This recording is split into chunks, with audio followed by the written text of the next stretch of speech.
Welcome to Marine Biology. This first chapter introduces us to the science of studying life in the ocean. Marine biology is the branch of biology that focuses on organisms that live in the saltwater environment, including the open ocean, coastal waters, and estuaries where freshwater mixes with seawater.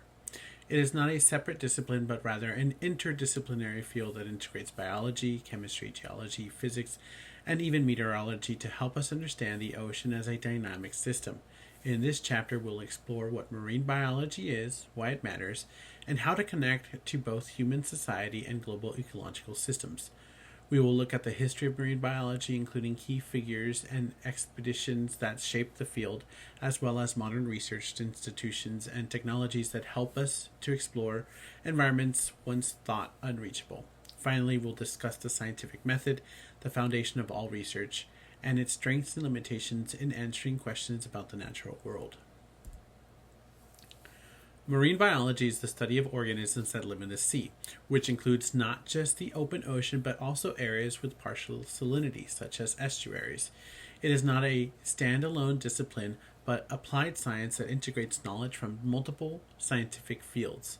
For example, we need geology to understand seafloor features and how they affect habitats, chemistry to study water composition and nutrient cycles, physics to examine light, pressure, and currents, and meteorology to connect wind patterns and storms to the open circulation. We also depend on zoology and botany to classify and compare species. This interdisciplinary approach is essential because oceans are complex, dynamic systems. By combining these perspectives, marine biology provides insight into ecosystems that regulate climates, produce oxygen, and support biodiversity. Understanding these connections will set the stage for everything we will study this semester. Marine biologists and oceanographers often work side by side, but their areas of focus differ. A marine biologist concentrates on organisms, studying their behaviors, physiology, ecology, genetics, or adaptations to the marine environment. For example, a marine biologist may research how coral polyps build reefs, how dolphins communicate, or how algae contributes to primary production. An oceanographer, by contrast, studies the ocean system itself, focusing on non-living aspects. Physical oceanographers study waves, tides, and currents. Chemical oceanographers analyze seawater, chemistry, and nutrient cycling. Geological oceanographers investigate seafloor structure and plate tectonics, and biological oceanographers overlap with marine biology in studying the plankton and food webs. The distinction is that the oceanographers focus on the processes of the ocean environment, while marine biologists emphasize life within it. Both perspectives are essential since organisms cannot be understood apart from their environment, and environmental processes often depend on biological activity. Studying marine biology is important for many reasons. The ocean was the birthplace of life, so marine organisms provide clues about life's originated and evolved. Marine life directly supports human survival by supporting food, medicines, and raw materials. Many drugs have been derived from compounds produced by marine species, including potential cancer treatments and antibiotics. Marine ecosystems also regulate the atmosphere. Phytoplankton and algae produce much of the oxygen we breathe. The ocean stabilizes climates because water absorbs and retains heat, moderating temperature swings and buffering coastal regions. Beyond these ecological services, oceans support global economies through tourism, shipping, and recreation, providing livelihoods to millions. Studying marine biology also helps us understand how human impacts like overfishing, pollution, and climate change threaten these systems. By learning about the oceans, we do not only explore the origins of life, but also protect resources that are vital to humans' future. Archaeological discoveries show that humans have relied on the ocean for survival and innovation since prehistoric times. For example, clamshells dated about 165,000 years ago have been found in caves in South Africa, evidence that early humans collected shellfish as a food source. Later, around 110,000 years ago, people were crafting shell harpoons and fishhooks, showing not just harvesting but also tool making for fishing. These findings reveal that the sea was an integral part of human life very early in our history, providing both food and materials. Beyond substances, humans developed seafaring skills. Pacific Islanders navigated vast distances across the open ocean using the stars, wind, and the waves. The Phoenicians became master sailors in the Mediterranean, establishing trade routes and sparing knowledge of navigation. The ancient Greeks also contributed. Philosophers like Aristotle described marine mammals in detail, laying the groundwork for biological classification. These examples show that curiosity and survival have always tied humanity to the ocean, forming the root of marine sciences. The systematic study of marine life began with early voyages of exploration. Captain James Cook, who sailed from 1768 onwards, played a pivotal role in advancing marine science. His expeditions were among the first to combine navigation with natural history. Cook's crew included trained naturalists who documented new species, mapped coastlines, and collected specimens from distant places such as Tahiti, Hawaii, and the Antarctic. They carefully recorded data about winds, currents, and distributions of organisms, providing Europe with much of a clearer picture of the Pacific Ocean and beyond. These voyages demonstrated the value of observation, mapping, and specimen collection as tools for science. Cook's expedition helped establish the tradition of including naturalists on scientific voyages, which would continue through the 19th century. His work represented the beginning of the organized marine exploration and highlights the ideas that marine biology is built on curiosity, careful observation, and the drive to understand the unknown.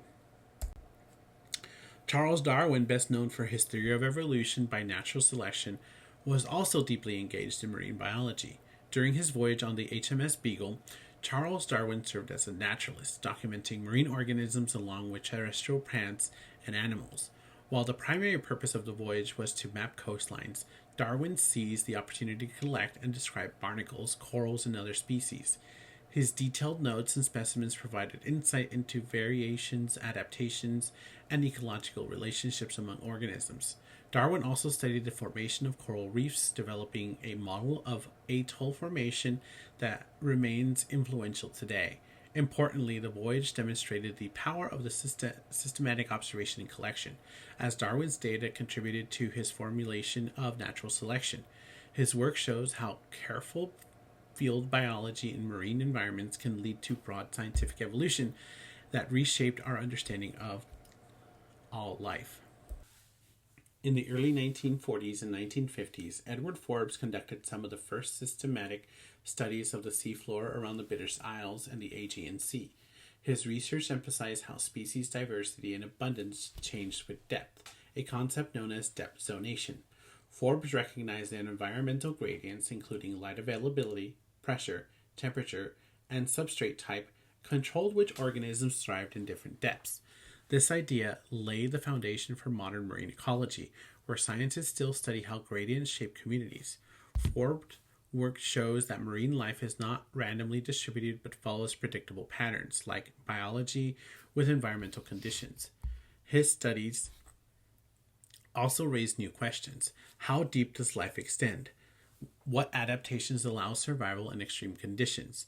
Though later work expanded and sometimes corrected his conclusions, Forbes' pioneering research established the importance of linking environmental and biology to understand how life is structured in the ocean. The Challenger expedition is often considered the birth of modern marine science. It was the first global voyage dedicated exclusively to studying the ocean and its life. The expedition collected data on temperatures, currents, sediment composition, and marine organisms across all major oceans. Using dredges, nets, and other sampling devices, the crew discovered thousands of new species, providing that the deep sea was full of life and not barren, as some scientists had previously assumed. Over 50 volumes of scientific reports were eventually published, setting a standard for systematic data collection and interdisciplinary research. The Challenger expedition established methodologies still in use today, such as deep water sampling and precise recording of oceanographic data. Its legacy is immense. Nearly every branch of marine biology and oceanography traces its roots to its voyage, which demonstrates the global scale and interconnectedness of ocean ecosystems. As marine biology matured, research moved into specialized institutions designed for long-term studies and training. Facilities like the Wood Hole Oceanographic Institute and the Marine Biological Laboratories in Massachusetts, the Scripps Institute of Oceanography in La Jolla, California, and Friday Harbor Laboratories in Washington State became leaders in the field. These centers provide access to research vessels, advanced laboratories, and coastal environments where students and scientists can conduct experiments year-round. They also foster international collaboration, enabling scientists from around the world to share data and techniques. Research stations are critical because they provide continuity, long-term monitoring of ocean conditions, fisheries, plankton populations, and climate change effects. This sustained effort also allows research to detect subtle trends that short expeditions might miss. In many ways, these modern stations carry forward the spirit of the Challenger expedition, but with advanced technologies and global cooperation that make discoveries faster and more impactful. Modern marine biology depends on technologies that allow us to explore environments beyond human limits. Remote sensing via satellites provide large-scale data on sea floor, sea surface temperatures, chlorophyll concentrations, and ocean color, giving scientists a global view of the ocean productivity and circulation. Sonar is essential for mapping seafloor depth and topography. Multi-beam sonars create detailed 3D maps that reveal underwater mountains, trenches, and habitats. Scuba diving allows researchers to explore marine organisms directly in their natural environment, perform controlled experiments, and collect samples in depths up to about 40 meters. For areas beyond that safe range for human diving, remote operated vehicles or ROVs extend our reach. ROVs carry cameras, robotic arms, and sensors enabling exploration of deep sea vents, coral ecosystems, and abyssal plains. Each of these tools bring unique strengths, and together they give us the ability to study the ocean at scales ranging from individual organisms to entire ecosystems. Research vessels serve as floating laboratories, making it possible to collect samples, conduct experiments, and deploy instruments far from shore. Equipped with cranes, winches, and specialized gear, these ships allow scientists to lower nets, dredges, and CTDs, or conductivity temperature depth sensors, to collect physical, chemical, and biological data. Electronic devices such as current meters, fluorometers, and acoustic Doppler profiles provide continuous monitoring of ocean conditions. Increasingly, autonomous technologies like gliders and floats complement research vessels, expanding our ability to gather long-term data across vast distances. Many ships also function as mobile classrooms, training the next generation of marine scientists in field techniques. By combining laboratory equipment with the mobility of a vessel, marine biologists can remain at sea for weeks or months, gathering data in real time and responding to dynamic events such as algal blooms or migrations. This integration of mobility, technology, and collaboration make research vessels indispensable for modern marine science. The scientific method provides the foundation for reliable knowledge in marine biology. It begins with observation of natural phenomena, such as noticing differences in species abundance across habitats. From these observations, scientists propose a hypothesis, a testable statement that offers a possible explanation. Hypotheses are tested through careful designed experiments or field studies where researchers manipulate one variable while keeping others constant. Critical to the process is that hypothesis is falsifiable. They can be disproven with evidence. Scientists use both induction, drawing general conclusions from specific observations, and deduction, which is making predictions from general principles. Importantly, hypotheses can never be absolutely proven. Instead, repeatable testing and failure to disprove them build confidence in their validity. When multiple hypotheses are supported across many studies, they may contribute to broader theories that explain complex patterns in marine biology, such as food webs, interactions, or adaptations to pressure and light in the deep sea. Sound experimental design require careful control of variables. For example, if we want to test the effects of temperature on muscle growth, we must ensure that all of the other conditions, including food supply, salinity, oxygen level, and muscle age or size, remain constant. If two or more variables are altered at once, such as both temperature and salinity, we cannot attribute any observable changes in growth to a single factor. This principle prevents confounding results and ensures clarity in interpretation.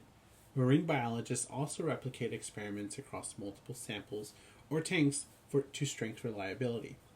Controls which provide a baseline for comparison are equally important. For example, a tank at normal temperature provides context for evaluating experimental tank at higher or lower temperatures. These practices, including isolating variables, maintaining controls, and ensuring replication, allows researchers to draw valid conclusions and avoid bias, as well to generate data that can be compared, peer-reviewed, and built upon by other scientists. In everyday language, the word theory is often used to mean a guess or hunch, but in science it is much stronger meaning. A scientific theory is a broad, well-sustained explanation of natural phenomena that is supported by a large body of evidence and capable of making accurate predictions. For example, evolution by natural selection, cell theory, and plate tectonics are all of these theories that have stood the test of time because they explain diverse observations across multiple disciplines. Theories are built from many tested hypotheses and refined as new data are gathered. Importantly, a theory is not a final truth. It is always open to revision if compelling evidence arises. This openness is what gives science its strength. Its explanations are not fixed but continually improved. In marine biology, theories help us explain large-scale patterns such as why biodiversity is higher in the tropics or how oceans currents influence species distribution. Although the scientific method is powerful, it has limitations. It is designed to answer testable, measurable questions about the natural world, which means it cannot address values, beliefs, or moral issues. Science can tell us how climate change affects coral reefs, but it cannot decide whether preserving reefs is morally right. That requires inputs from ethics, culture, and society. Additionally, some questions remain untestable because technology limits what we can measure or observe. For example, it was once impossible to explore the deepest trenches or detect subtle shifts in ocean chemistry, though modern technology is expanding these boundaries. Another limitation is that science often deals with the probabilities and uncertainties rather than absolute certainties. Results may be interpreted carefully, and multiple studies are often needed to build confidence. Recognizing these limitations helps scientists communicate their findings honestly and ensures the public understand both what science can do and where it cannot provide answers. This chapter introduces the foundations of marine biology as an interdisciplinary field that combines biology with geology, chemistry, physics, and meteorology. We explored why studying the ocean matters. It is the origin of life, and it sustains human societies through food and medicine. It regulates climate, and it provides oxygen essential for life on Earth.